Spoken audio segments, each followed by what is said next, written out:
வணக்கம் friends, welcome to சுவை it's. இன்றைக்கி நம்ம சேனலில் பிஸ்கட்டை வச்சு சாக்லேட் பிஸ்கட் கேக் பேக்கிங் இல்லாமல் எப்படி ஈஸியாக பண்ணுறதுன்னு பார்க்க போகிறோம்.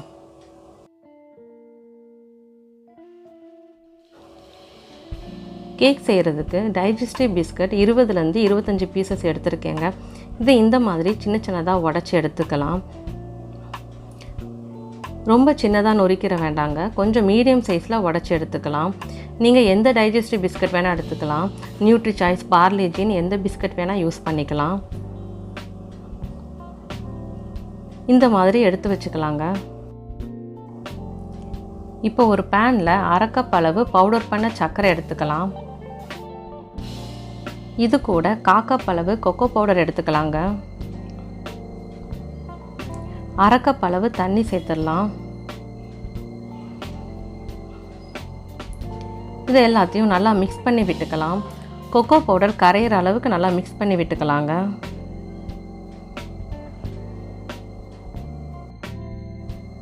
இப்போ நம்ம இதை ஸ்டவ்வில் வச்சிடலாங்க.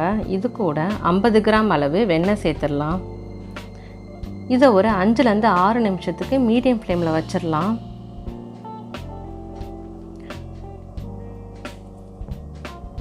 வெண்ணெயெல்லாம் நல்லா கரைஞ்சி கொதிச்சு வந்துருச்சு. இப்போ நம்ம ஸ்டவ்வை ஆஃப் பண்ணிவிட்டு இதை நல்லா ஆற விட்டுறலாங்க.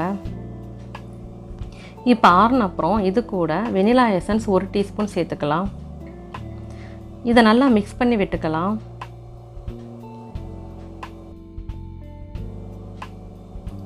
இப்போ நம்ம ரெடி பண்ணி வச்ச கொக்கோ மிக்ஸை நம்ம உடச்சி வச்சுருக்க பிஸ்கட்டில் சேர்த்துடலாம்.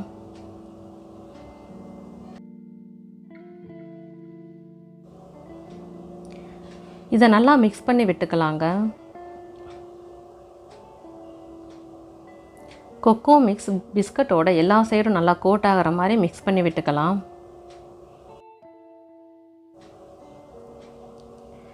இந்த மாதிரி மிக்ஸ் பண்ணி வச்சுக்கலாம்.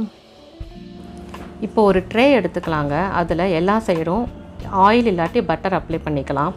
இதில் நம்ம ரெடி பண்ணி வச்ச பிஸ்கட் மிக்சரை சேர்த்துடலாம். இதை நல்லா ஸ்ப்ரெட் பண்ணி விட்டுக்கோங்க.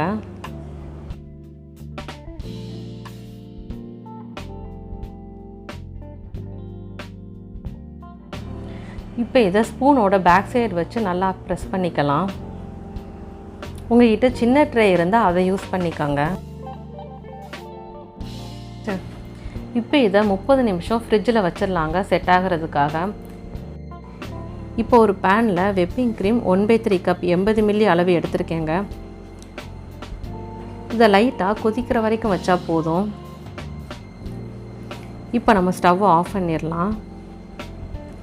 டார்க் சாக்லேட் 80 கிராம் எடுத்துருக்கேங்க. இதில் நம்ம ஹீட் பண்ணி வச்ச க்ரீமை சேர்த்துடலாம். இது நல்லா மிக்ஸ் பண்ணி விட்டுக்கலாங்க. சாக்லேட்லாம் கரைஞ்சி நல்லா சாஃப்டாக ஆகிற வரைக்கும் மிக்ஸ் பண்ணி விட்டுக்கலாம்.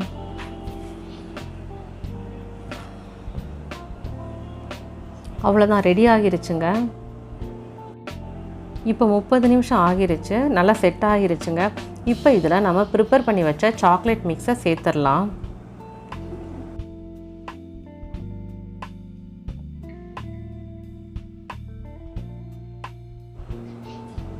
இது எல்லா சைடும் நல்லா ஸ்ப்ரெட் பண்ணி விட்டுக்கோங்க.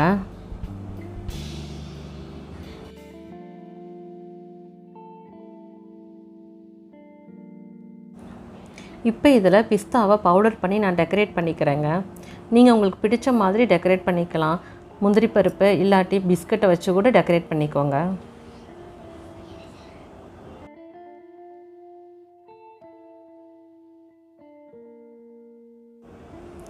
இப்போ இதை 3லேருந்து 4 மணி நேரத்துக்கு செட் ஆகிறதுக்காக ஃப்ரிட்ஜில் வச்சிடலாங்க. இப்போ 4 மணி நேரம் ஆகிருச்சு. பிஸ்கட் கேக் நல்லா செட் ஆகிருச்சுங்க. இப்போ நம்ம இதை கட் பண்ணிடலாம்.